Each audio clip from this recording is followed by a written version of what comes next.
Shalom everyone and good evening. I'm Amir Tsarfati and this is our live Mideast update from Galilee, Israel. And before we start with everything we planned on showing you today, just so you know, breaking news, just minutes ago, Israel eliminated number 2 in Hezbollah in the heart of Beirut.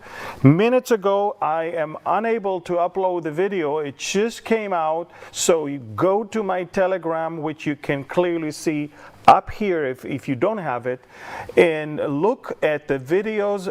Drama in Beirut. These are breaking news. Number 2 in Hezbollah, Haj Muhsen, a member of the religious committee of Hezbollah, number 2, only second to Hassan Nasrallah, was just eliminated in the heart of Beirut's the Dakhia area. We'll talk more about what happened, what are we going to do about the massacre that took place on Saturday. But this is right now, minutes ago, and again,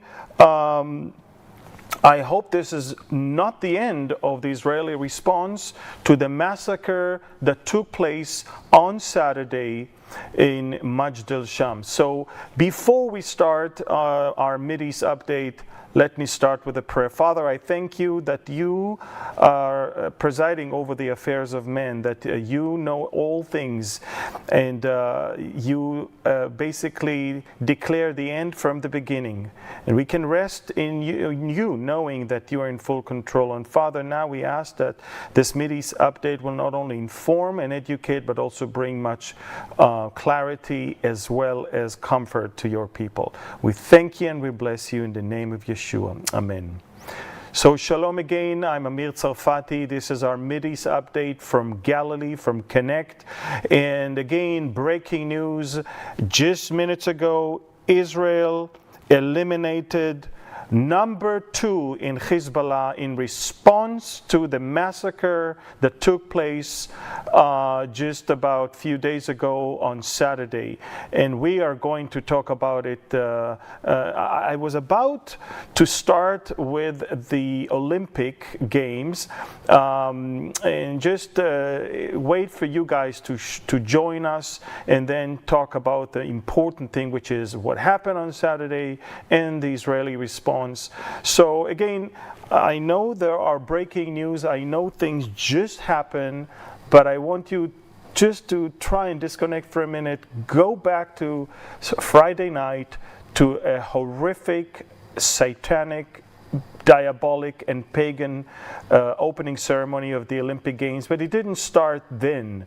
In fact, days before, in preparation for the Olympic Games, take a look at this tweet that the Olympic Committee basically showed. Again, we're going back to the Olympic Games, guys, and take a look at the tweet that speaks of Zeus, speaks of the god of sun. Again, this is it, yes. So take a look in the topics down below. Please, let's go back to the Olympic Games and take a look. It says Apollo, god of sun and the idea of light, send your rays and light the sacred torch for the hospitable city of Paris. This is how they wanted to start the Olympic Games, by clear worship of Zeus. Ladies and gentlemen, I don't think he sent them light. If anything, you'll see in a few seconds, darkness came upon Paris. But then came the opening ceremony, and one thing after another from the Bible was mocked by a group of crazy, stupid, progressive liberals. Take a look. The pale horse of the book of Revelation is one thing they show. They mocked the Last Supper by a group of transvestites and an overweight lesbian that played as Jesus. Look at these sickening sights of men dressed like women appearing in a sexual way on stage. There were other things where literally, even parts of human genitals or men genitals were exposed on camera. This is Marie Antoinette. Even the golden calf had an appearance, or at least a golden head of a bull, as you can see over there next to the calf. But look, one thing after another, it was such an uproar that they had to even apologize. But Paris, the next night, experienced this one. Take a look at this one. Boom. Lights were off. Power outage all over Paris. It was completely dark. Only in the very, very distance you can see the Sacré-Cœur, the famous church on the Montmartre. That's the only place that had some lights on. A church had lights on. The rest of the city was actually in complete darkness. Of course, they said that it was an act of sabotage. I think it was very symbolic that the night after such a demonic and pagan ceremony, the lights were out in Paris. Now, if that's not enough, Paris is a show of hypocrisy and anti-Semitism. We'll start with the fact that for the first time we have a Palestine delegation, a delegation of a country that is not even in existence, a country that was allowed to not only send athletes, but to have them wearing stuff that is not something that anyone is allowed to. Look, they show weapons of Israelis and rockets and missiles. And if that's not enough, they forbid the Israelis from wearing the yellow ribbon in memory of our hostages. Now, if that's not enough, I just want you to know that of the 8 members of the Palestine delegation, only one literally qualified to the Olympics, and he was defeated upon the first fight, and the rest of them are not even people who were born in the West Bank or Gaza. So it's just a show of hypocrisy and lunacy. The Israeli delegation was not even mentioned by the BBC. When you see them coming on the boat on the Seine River, and you can clearly see, everybody could see them, but the BBC decided to talk about the Palestinians and completely even ignore that one. Now, if that's not enough, we've seen one after another so far in the very first few days, acts of anti-Semitism. For example, this Israeli judoka that you see had a fight with a judoka from Tajikistan. This one is a judoka that his counterpart from Algeria decided that he doesn't want to fight, so he ate a lot and disqualified himself when it comes to the weight. But besides that, there was another one, not this one, but there's another one from Tajikistan named Norali Amomali, who refused to shake the hand of the Israeli, and then in his next fight, after he said Allahu Akbar, he actually seriously injured his shoulder and finished his story in the Olympic Games. I guess you don't want to say Allahu Akbar to an Israeli after you refuse to even shake his hand.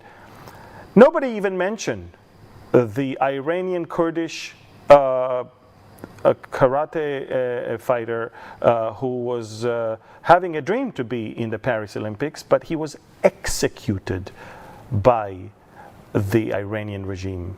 Look at the symbol of the Olympic Games that he already marked on his hand in his wish to be there. Nobody even mentioned him. And if that's not enough, on the streets of Paris you could see on a bus stop stuff like that saying, when it comes to killing for sport, then there is no competition. This is just a bus stop in Paris. And even when it comes to not allowing us to wear any ribbon, at least our team decided to show in a very significant and unique way in the pool their way to say, bring them home right now, about the hostages.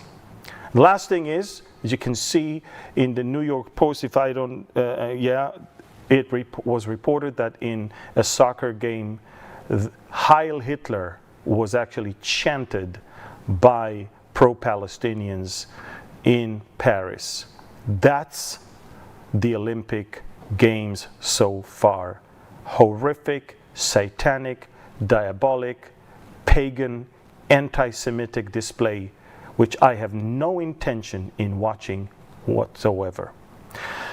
Now let's go to the real story today, the story of the tragedy in the north, the second largest massacre of civilians, second only to October 7th since the war started, took place last Saturday when a Hezbollah rocket fell in the heart of a Druze village and killed instantly 12 children and youth and injured nearly 30 of them.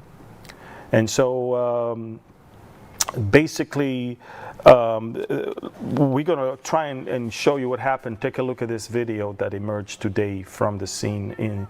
They're playing, and then they hear the siren goes off, and then came the blast when the rocket just hit and killed instantly. By the way, 11 of them, we found their bodies. Number 12, we did not find his body at all. We didn't know where he is. His parents had hope that he is still going to be found. And apparently, he was the one the rocket hit directly. Small pieces of his body were just scattered all around. And only with the help of one of the pieces that was sent to forensic investigation, we determined that he's dead. 11 years old. He was the 12th victim. Take a look at what was left there. You know, this bomb shelter was right next to it. They didn't have enough time to even run to it. And pieces of bodies were just all around that place. Horrific tragedy that took place right there in the middle. And of course, immediately the Israeli Chief of Staff came to visit, the Minister of Defense. The wounded were airlifted all the way to a hospital in Haifa, as you can clearly see.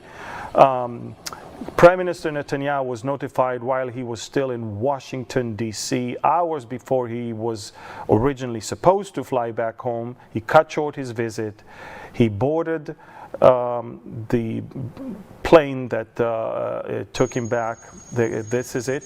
He's boarding with his wife Sarah at the back of Zion's Wing, the name of our Air Force One, from where he could actually run an assessment of the situation.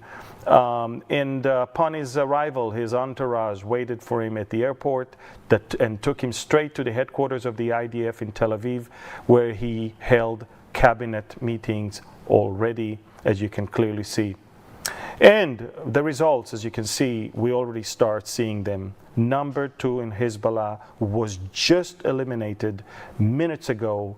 And again, I cannot show you footage because it just emerged, and you can find it on my Telegram channel. And if you want to know how you can get it, please, this QR code can take you there. By the way, we prepared for you something that I don't think any TV station or any channel has ever prepared. Let me explain what happened on Saturday.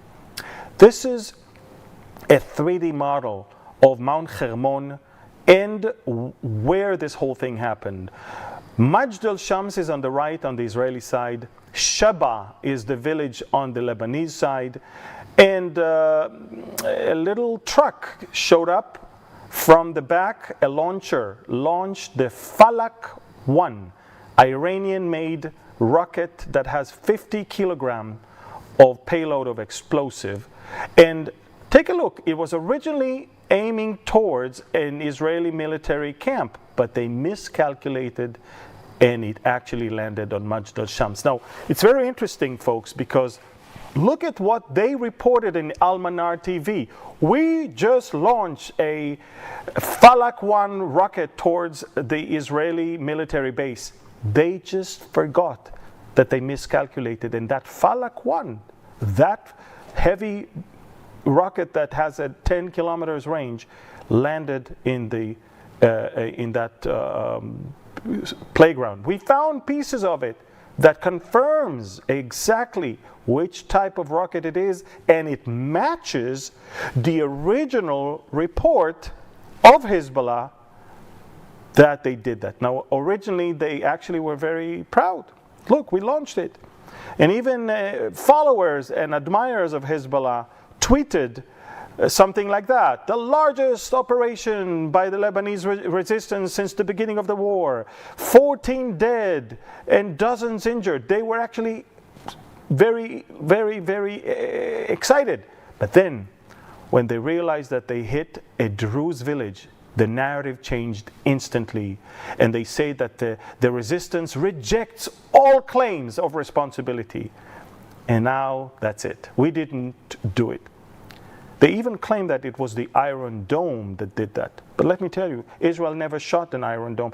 One of the things that happened then is that, one of the things that happened is that the terrain did not allow us to shoot an Iron Dome. Now the media, the scandalous media, the way they reported this whole story was unbelievable. I mean, take a look at what the BBC reported. The BBC says, Israeli strike on Gaza school kills 30. That's the day that they killed our children. And by the way, we did strike a school and we did kill 30, but it was all 30 terrorists hiding in a school. They didn't want you to know that one. But then when the New York Times reported, it says rockets from Lebanon kills at least 12 in Israeli-controlled Golan Heights.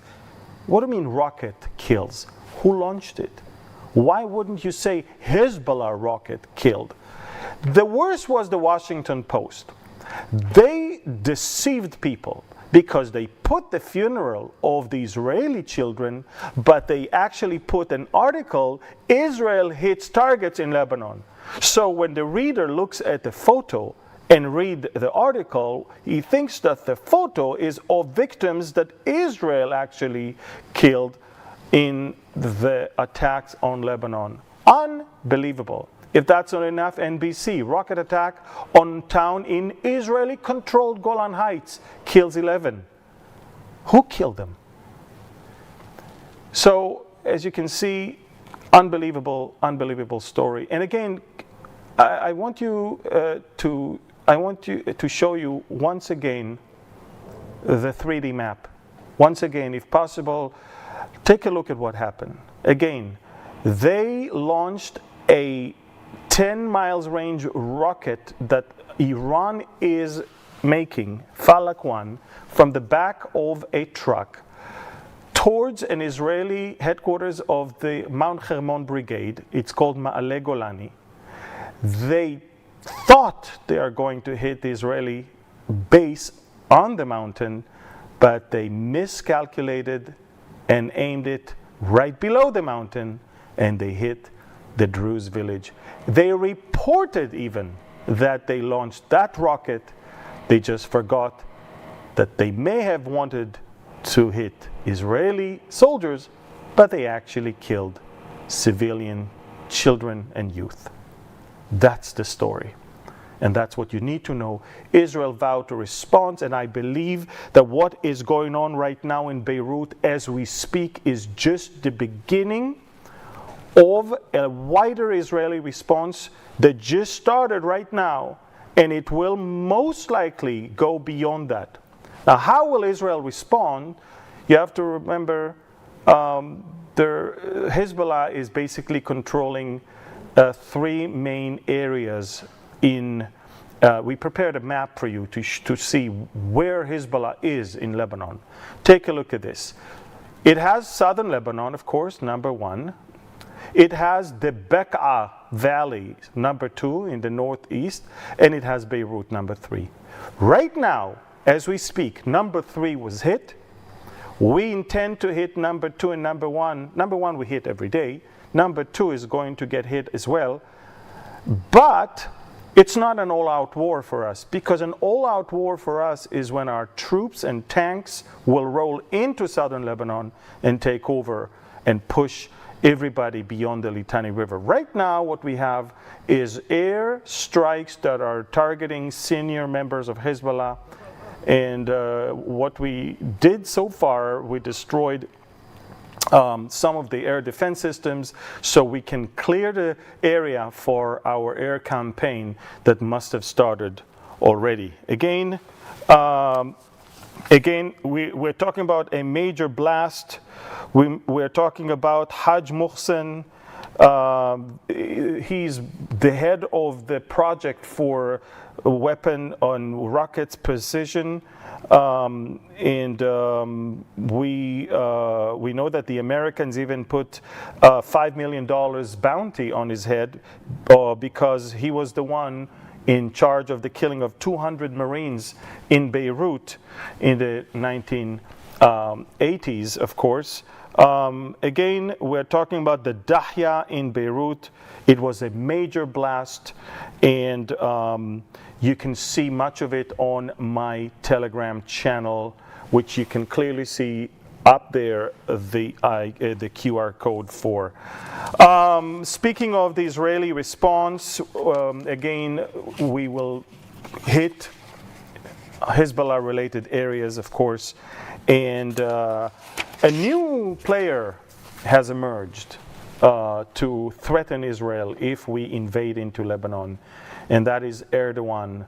He may have forgotten to take his medicine, and yesterday he already threatened that if Turkey was able to enter into Karabakh in Armenia and into Libya, Turkey can also come into Israel. And today he even said that if Israel is going to enter into Lebanon, he can actually place Turkish soldiers in Israel, he said. That's, unbelievable. Now, you may be surprised, but if you're a Bible believer and if you follow me and if you know what we teach about the upcoming war, it's not a surprise. We've been teaching forever that in the next war, the war that Israel is going to fight against countries in the second tier, Turkey will be a major player in it.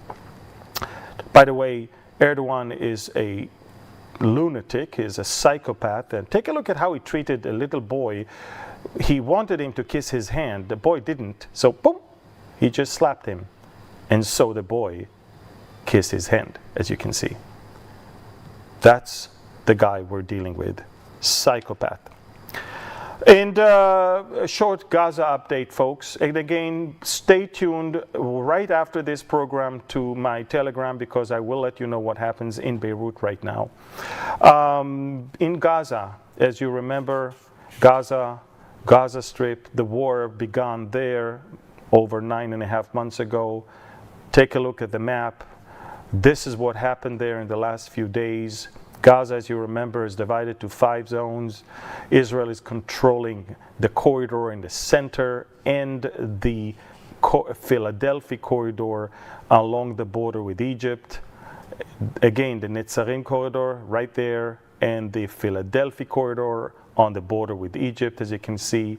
And in the last few days, Israel launched a campaign conducted by 3 divisions, divisions 252, 98, and 162, and we are basically pushing Hamas further and further and further towards the Mediterranean and making the humanitarian zone smaller and smaller, and that allows us to expose more tunnels, more people, more weapons, kill more terrorists, and even retrieve more bodies that could be of our own hostages as well.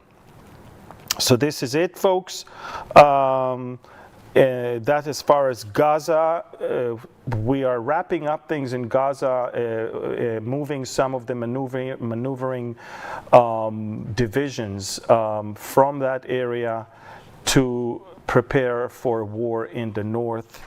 There is no doubt, folks, that the elimination a few minutes ago of number 2 in Hezbollah, the elimination is going to drag us into something much wider right now. And again, I am right now posting more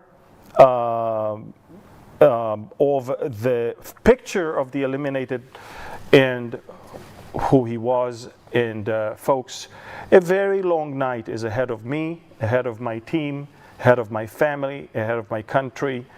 And I thank God I managed. Look, I didn't sleep last night as well. I managed to catch a power nap a few hours ago here on the sofa in my office, and that's going to keep me up for a while. Before we finish, elections in Venezuela, Maduro, as always, declared victory, although he lost the elections. Take a look at what happened. The same thing that happened in the Georgia elections, the same thing that happened also in the 2020 elections. Show them this graph. There you go. Somewhere at 3 a.m., something happened. Tons of votes were added to the losing part, and he then started leading. Same thing. If you're an American, and if you think that it's not going to happen again in America, kiss that thought goodbye. It worked one time, it can work again. It can work in America, it can work in Venezuela, and it goes the same. And it's interesting that the Democrats didn't really say any harsh thing against the stealing of the elections by Maduro. Why? Because they stole the elections also. I mean, and they're planning on stealing them again. Don't worry, they'll do that. Take a look at how he stole it. Not only that he stole it by fabricating numbers, but he literally sent his thugs to steal the boxes full of ballots so they will not be counted. Unbelievable.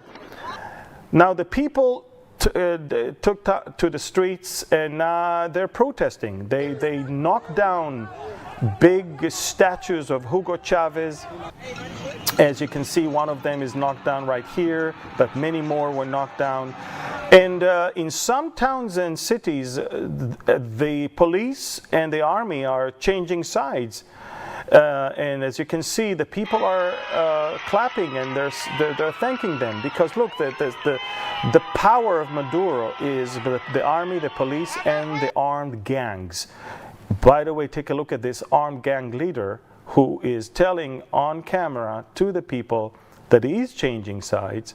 I don't know if we have that video of the person with a masked face that he's basically saying. But okay, never mind. But just so you know, guys, they killed people.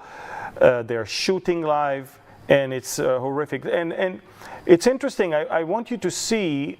This is an armed gang, by the way. Take a look at them here. The guy is basically saying we're switching sides right here on camera. Maduro, don't count on us anymore. By the way, you want socialism? You want communism? Take a look at what the streets of America in Philadelphia looked like 3 days ago. They don't even know what communism and socialism is all about, so they go out in the streets. These are stupid, lazy people that want the money of those who work hard. Okay? That's what they want. All of them are lazy bums. Look at them. Now, do you want to see the numbers of what Venezuela can show you, their performance of their economy? Take a look at the 1980 versus 2024. Take a look at South America in 1980 and South America in 2023. Take a look at the GDP. All the countries went way up while Venezuela got stuck with the same exact number. Because socialism, ladies and gentlemen, does not work. Communism may be a nice idea, but it's against the human nature. And only if you are stupid, ignorant, lazy bum that don't want to work, you really prefer that system. That's it, folks. So that's Venezuela. I wanted to talk more about other things, but I'll keep them for the next update next week. There's some turmoil in Israel in regards to stupidity of the Israeli legal system that wants to prosecute soldiers that are actually guarding the despicable terrorist of Hamas. One of the Hamas terrorists was raped by probably members of his cell, and they told him, please blame the Israeli soldiers because the legal system in Israel will surely prosecute them. They use democracy to attack us 10 months after October 7th. And it's the soldiers that are being prosecuted by our own prosecution, and not yet one Hamas terrorist was prosecuted. Unbelievable. So Israelis took to the street, and this is a big turmoil right now in Israel. Enough is enough. We will not, I guess they're trying to please the ICC in Hague or ICJ. I don't care. We shouldn't do that to our own soldiers. And this has to stop. This is it, folks. That's, again, I'm leaving now straight to Telegram. I'm leaving straight to Telegram to update you about what's going on in Beirut. This is going to be a very long night for us. We're expecting retaliation that will, of course, cause us to enlarge our response. This is maybe the beginning of a much greater war. But again, we trust the Lord. Remember one thing, folks, and I said that to one of my team members this morning. There's no need for anxiety or fear. Because if you look at the end of the book, we're still there. They're not. So our God wins, the keeper of Israel. We have a God. We have a keeper. We have someone who is there for us. They don't. So we must keep our faith. We must stay strong. We must stay upright. And we must remember that it is the Lord who can bless us and keep us. And let me finish with the Aaronic blessing upon you. יברכך אדוני וישמרך. יאר אדוני פניו אליך ויחונקה. יישא אדוני פניו אליך וישם לך שלום. The Lord bless you and keep you. The Lord make his face shine upon you and be gracious to you. The Lord lift up his countenance towards you and give you his shalom, his peace. B'Shem Yeshua. Amen. Ladies and gentlemen, he is our peace. He will give us the peace. I don't trust armies, prime ministers. I don't trust parliaments. I don't trust anyone. I trust the keeper of Israel that neither slumbers nor sleep. I'm going home now. Take care of my family. It's going to be a long night for us. But I'm telling you, folks, keep your eyes on the Lord and trust in him, because turmoil, wars, and all of these things that are happening, they happen in Europe, they happen in America, they happen in South America right now. All over the world, evil is lifting its head and it wants to take over. Trust the Lord and pray. Thank you. God bless you. And shalom from Galilee, from Israel. Follow me on Telegram and follow us also on social media, Instagram, Facebook, Twitter, X, and also on, I think that's it. YouTube as well. Thank you, God bless you, and shalom.